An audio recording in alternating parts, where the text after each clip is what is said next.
Hey everyone, it's Ozzy Rosenblum with ShulSource. I hope you're doing well today. And today I would like to demonstrate for you how to use ShulCloud to do online auctions for your high holiday bidding and auctioning off of honors.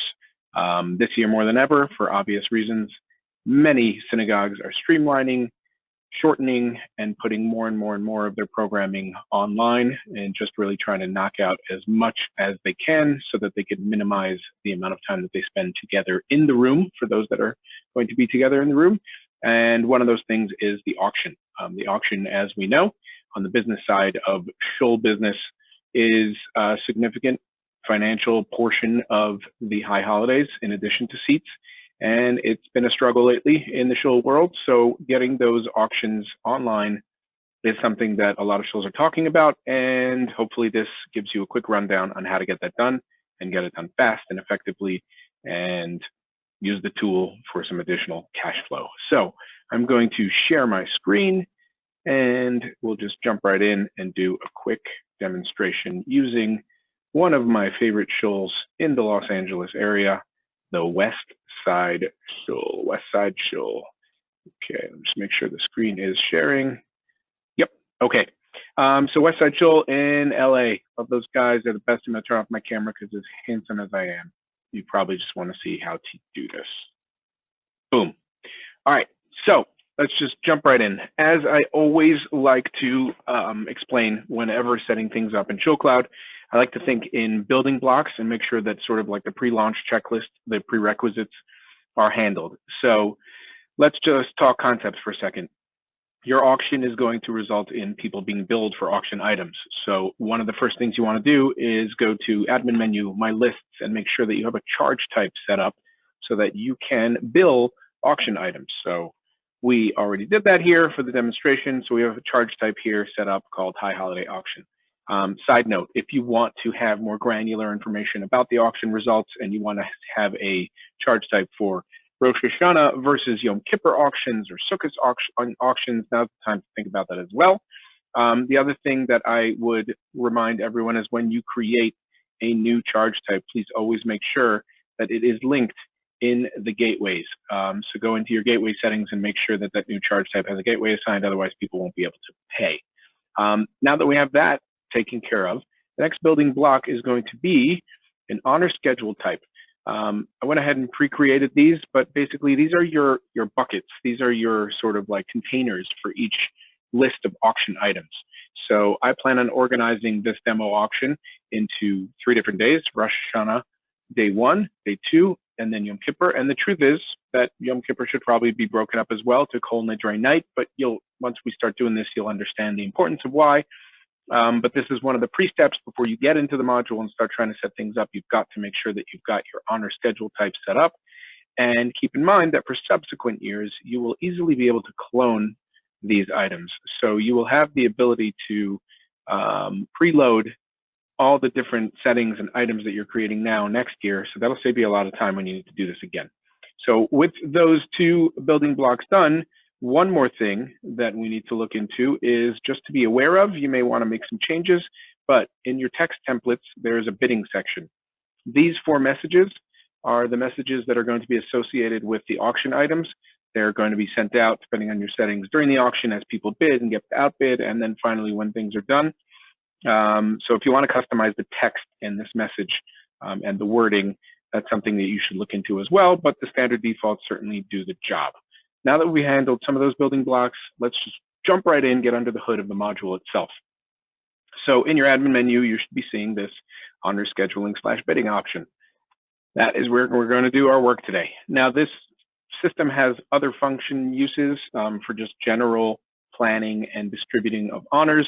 Today we're focused on the auction functionality and it'll have some extra setup steps. So we're going to just focus on the use for financial auctions, bidding for honors during the high holidays, or bidding for anything really anytime. There are other uses, but today it's all about the high holidays. So step 1, we're going to hit new. We want to create our first auction item list or container in the system. So let's start with Rosh Hashanah day 1. So Rosh Hashanah day 1. Okay, I'm going to copy that because, I like shortcuts. Session type is going to be this. Now, one is going to display, one is not. So you could get a little more specific. You could put Hebrew in there. You could call it Rosh Hashanah under the stars, or you can call it whatever you want. But this is the display name as opposed to the session type. The session type is more of a container, like I said before. The date is obviously the date of the actual event. This year, Rosh Hashanah begins on the 19th, coming right up. Location. So this is where you could specify, especially during these COVID days, there are sometimes multiple services taking place. So you could have your tent and your main minyan and your social hall and all kinds of other things. So we're just going to keep it simple with main. Oh, you know what? Tent. Let's make it all 2020 COVID friendly. So that's going to be the tent. If you want to have a note in there, great. I'm not going to focus on the show assignments 4, which is where you can loop in all this setup to the High Holidays module. We're just going to keep it simple and not assume that you're using it, but experiment and poke in, or you can send me a message. There are some benefits to linking it to the actual High Holiday seating module and what's going on in there, but we're going to keep things very simple, and we're just going to focus on running a straight up auction. So this is all we need for step 1. So we're going to hit add now. And I want to duplicate that. So we're going to do 1 Rosh Hashanah and 1 Yom Kippur. So Yom Kippur. Awesome. And the date of Yom Kippur is the 28th, I believe. Better find out if I'm wrong. Hopefully before the 28th. Location. We're all about the 10th this year. And again, we're skipping the integrations. All right. So that's step 1. Now we need to do some additional configuration to set up the bidding. The bidding is going to have to be turned on for each one of these days. Now here you can control when the auction is open. I want to go straight into showing you what this looks like. So I'm going to go auction was open as of yesterday, and then closes. This was the Yom Kippur one up on top. So we're going to say that that one's going to close. Let's say the Gabbis want to have everything all settled by the 24th. Start default amount and intervals. You can set both of those things. You can leave things at 0, or you can say that everything starts with an $18 value, and then you've got to outbid, and you're bidding in intervals of whatever. So you can set up all that special configuration. Now we're back to the charge type that we set up before. To keep things simple, I stuck with High Holiday Auction, but if you had one for Yom Kippur and one for Rosh Hashanah, this is where you would select one versus the other. Who can bid is an important setting as well. You may want to limit this to just certain member types and things like that. For our demo, we're going to go with everybody. Send emails from, just like in the mail system. Where do you want this to go from? What email address should all the notifications that we had looked at the templates for go from? Send email name. So Westside Shul High Holiday Auction. Let's keep it exciting. And then we want to leave the emails on for when people are outbid. We want to leave the emails on for when bids are received. And we want to also make sure that the office or somebody gets a copy of each bid so that we can track things in email if you choose to track things that way. So I'm going to set my email address as that. Okay, save. Perfect. I'm going to do the same thing for the Rosh Hashanah one. I got to turn it on. I got to set the open date as yesterday. I got to set the close date as Rosh Hashanah is Sunday evening. Sorry, Friday evening. So we're going to close the auction a week from today on Thursday. Starting item here is going to be the same $18, intervals of $18. Charge type is the auction charge type. Little muscle memory here. So hopefully doing this twice is valuable to you. We're going to include everybody, but in your use case, you may not want to do that. But keep in mind, if you do have both members and non-members, or people might want to bid that aren't even coming to the services. So, you need a real good reason to limit that. But you never know. And set the email address, Westside Shul. Heights. Nope. Holiday Auction. Great. Emails on. Confirmation goes to rosenblum@ShulSource.com, which is the address that you can use if you have any questions, and if ShulSource can help you and your Shul stay organized and run your back office more effectively with ShulCloud and QuickBooks. Okay, so these two things are on. Awesome. Now let's get under the hood. When you hit view, now we're inside of this specific setup. Now I have done demos on this before, so you notice that this came preloaded with 2 items, which is super awesome, kind of shortcuts things. So I can just give you a little bit of a demo on the specific settings. But this Yom Kippur type honor schedule preloaded the previous honor schedule, which is really cool and saves me some time. Inside the settings for each and every one of these things, however, you once again need to turn on the bidding, because remember, this tool has another functionality which is not focused on bidding and finances, but today that's what we are focused on. So you got to turn this on for every single one of these items, and it will pull through your defaults. You can customize these defaults. Now, one thing I do want to note here is the time. The reason I went with 5:01 a.m., 5:02 a.m. in this demo is because this list will actually sort in time order. And if you want to keep these items in order, then you need to put them in a time order. If you're not 100% sure the exact times or don't want to provide misleading times, then you can put in some like dummy data like 5:01 a.m. Nobody's assuming that Psicha Kol Nidre is at 5:01 a.m. I also put in there a Kohen, which is not really happening, Kol Nidre night. So this is just sample data, but the point of what I'm trying to highlight here is that the timestamp is super important because it controls the order. So either put in real estimated times and make sure people know they need to be there early and might be there late, or just use 12:01 a.m., 12:02 a.m. to control the list order here. Okay, and I'm going to get rid of Kohen, and we're going to keep that set. Now, sometimes the settings slip a little, so just make sure you see this bidding on badge. If the bidding on badge is on, then you are in good shape. Okay, awesome. Now let's go back to honor scheduling bidding and do a little work in Rosh Hashanah, which probably also has some of its items preloaded from previous demonstrations. Excellent. So here I went with real times-ish, 10:25, 10:30, Kohen Levi. Now you'll notice no bidding badge, okay? So that setting has not been turned on yet. So in each and every type of item that you create, it's very, very important that you review and make sure that you turned on bidding. And here again, our defaults are preloading. They are entirely configurable, turn on bidding. And if I wanted to add more, I would simply hit add item, and I would hit the little wrench, and I give it a name. Okay. Whoa, sorry, I'm in the wrong place. Okay, so we want to continue the timestamp. So 10:35 a.m. and we are at 3rd Aliyah. Awesome. Page numbers also, if you use one siddur, one machzor for the entire synagogue, or if you have one that most people are using, like the art scroll, you put your page numbers in there. Not necessarily that needed for auctions, but certainly when it comes to honor scheduling, it's a lot more valuable. But you could also leave it blank.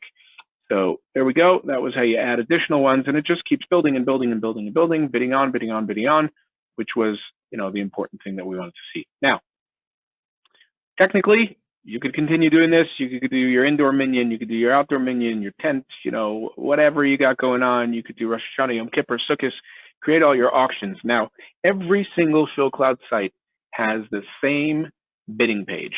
It is your domain /bidding. So what we're going to do now is just take a quick peek, see how things are looking. So this is the bidding page, and this is the results of what we did here. Now, the sections will sort by date. So 9/19, of course, Rosh Hashanah, that's first. And these are the 2 items that we created.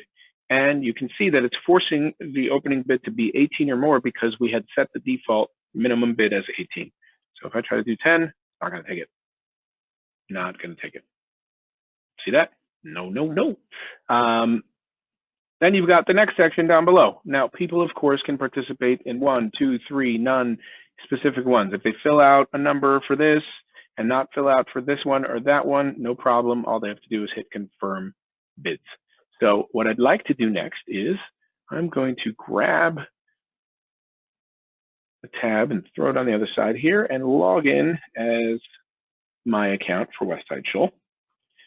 Just want to jump around in the admin section and not put on display the list of members and any of that other stuff. So apologize, I'll be right back with you guys on the main screen. Okay, so this is my account. And for instructional purposes, if you're not familiar with the login as account primary feature, you should be. It's a really great way to test things, especially if there are different settings for different account types and charts and tags and things like that. If you want to sort of log in as a profile and make sure that things are functioning the way they should, that's great. Now, in the initial setup, I included all member account types. So as a non-member, I am going to be able to see the bidding page, and we're going to log in as me. And here I am on the home page, and I'm going to add /bidding, which of course you can turn into links in your emails and stuff like that. And this is me logged in as me, and now I'm going to place a bid. So I'm going to say that I want to put in for $36 on this one. I don't want to buy Levi, even though I'm not a Kohen. I'm buying Kohen for some reason. And oh yeah, see Kol Nidre. I want that baby. So I'm jumping to $1,000 and I hit confirm bids. Okay, your bid for Kohen Rosh Hashanah was accepted. Your bid for Sicha Kol Nidre Yom Kippur was accepted. Awesome. And every time I come back to this page logged in as myself, I am the highest bidder, which is super awesome too. Now, what I'd like to do is jump over to my email and pull over here what I got. Okay. And this is the template that I showed you before. You can customize this and do whatever you want, but the member gets an immediate notification, okay? And step over here. That's for the other item. Super. Now I also set myself as an admin so that I would receive copies of the bid notifications. Let me just try to get to that other inbox. You know what? I don't have it logged in, so we're going to skip that part. But suffice it to say, emails go out, notifications are there, and the page stays live. Okay, now for the fun of it, let's go back. All right, we're going to return and stop being logged in as me. And now we're going to go to the bidding page as the admin, which is a different user. So now you can see that for me to participate in this particular Kohen item up top, it shows me the current bid is 36. There's one bidder. And if you recall, we set the increments at $18. So the next bid has to be 54, and the users are being told that. Similarly, down below, we had set for Yom Kippur a $10 increment. So the high bid right now is 1,000. And if I want to jump in and beat that bidder, I have to bid 1,010. Super clean, super straightforward, really effective. Now, where does it all end, right? Because ultimately things have to get done. So let's skip ahead. It's closing time for these auctions, and either we're going to reach the end time that was pre-configured, or we're going to close the bidding manually. So I'm going to go ahead and close the bidding, and this is what's going to happen. The system is going to tell me exactly what it's about to do. Obviously, if there were many more items, many more bidders, many more participants, I would have full visibility of every single thing that was going to be created. But by hitting this create, charge, and send emails button, it will immediately close out the auction and bill all of the winners their winning bid. So very straightforward. There's another tutorial on the ShulCloud support site that was done by my buddy Mark a while back, and if for some reason you don't like my voice and you want to watch that one, or he explains it differently, it's pretty effective as well. But I did want you guys to see this and to understand how it works. It's very straightforward. At any given point in time, you can see who the bidders are, the status. It's really, really clean. It's really organized, and it's a great way to take your auctions online, streamline your programming, cut down the amount of stuff that's happening on site if you're having on-site services, and hopefully get some of those much needed funds for your congregation in a new, high-tech, web-savvy, and accessible way that will actually, if well promoted, possibly get other people involved from out of town and things like that, that aren't even davening with you for the high holidays. The last bonus tip I want to put in here is the importance of, using login links. Login links when you configure the emails. And I want to show it to you because it's so critical, especially in a campaign that will not allow anybody to come to the page not logged in. So to demonstrate that, let's go to West Side Shul bidding. Okay. Now we had said that all account types can use this, but you have to have an account. So if you're a public user and you're not logged in, or if you're a member and you're not logged in and you try to go to the bidding page, and if this link is what you email out to people, you're going to create a tremendous amount of frustration and confusion. So instead, when we set up links in messages, anytime we're linking back to the ShulCloud system, in my humble opinion, you should always be using what I call login links or tokens. All right, and we're just going to like skip through this part and just get to a message so that we can, oh, sorry, let's go back. Sorry about that. Yep, subtext. Sorry. I say sorry a lot. Jewish guilt. Okay, no problem. Whatever you say, boss. I meant to change this. Mail builder. All right, so when you create a link, yep, no problem. Bidding page, okay? Whether you're linking from an image or you're linking from text, whatever it is that you're doing, you have this super important option here to switch it from a standard URL to a token, and not just any token, but a login link URL. And what's happening down here below is the site is asking you, okay, no problem. We will send the recipient of this email straight to the site, logged in as themselves, fully credentialed, fully ready to rock and roll and place bids. What page do you want them to land on? And you need to fill in the part that comes after your domain.com or org or whatever you got. So in our case, we're going to the bidding page, but sometimes it'll be form/this, you know, whatever the landing page is. But by doing it, your link this way, as opposed to just putting a straight up URL in there, that means that the recipients of all emails, members or not, are going to receive a link that when they click it, they go straight into the site where they'll have their name, their credit cards that are saved on file, everything's all set up, and they can just click and bid, click and sign up for membership, re-up for membership, or sign up for seats, whatever it is that you're doing with them, that is the goal. So yes, very, very important, and I wanted to highlight that as well. I hope this has been helpful, and I hope that you'll consider putting your auctions online, and I hope that it will have a tremendous positive effect. One last bonus tip, I thought of an interesting thing that some congregations are doing, which is not thought of, I heard of.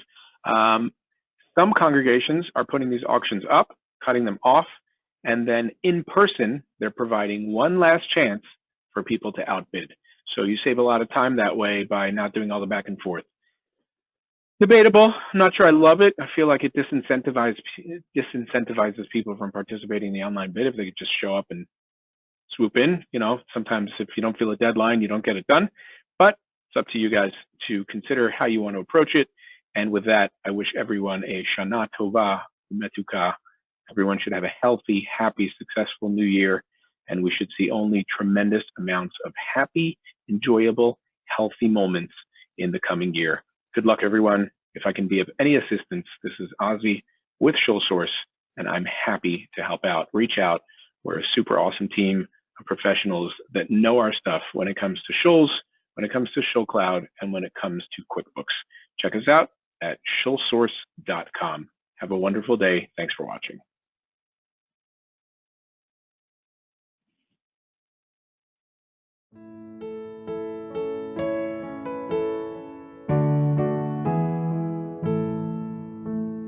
ויהי כל השופר הולך וחזק מאור מוישה מוישה ידבר ואוהל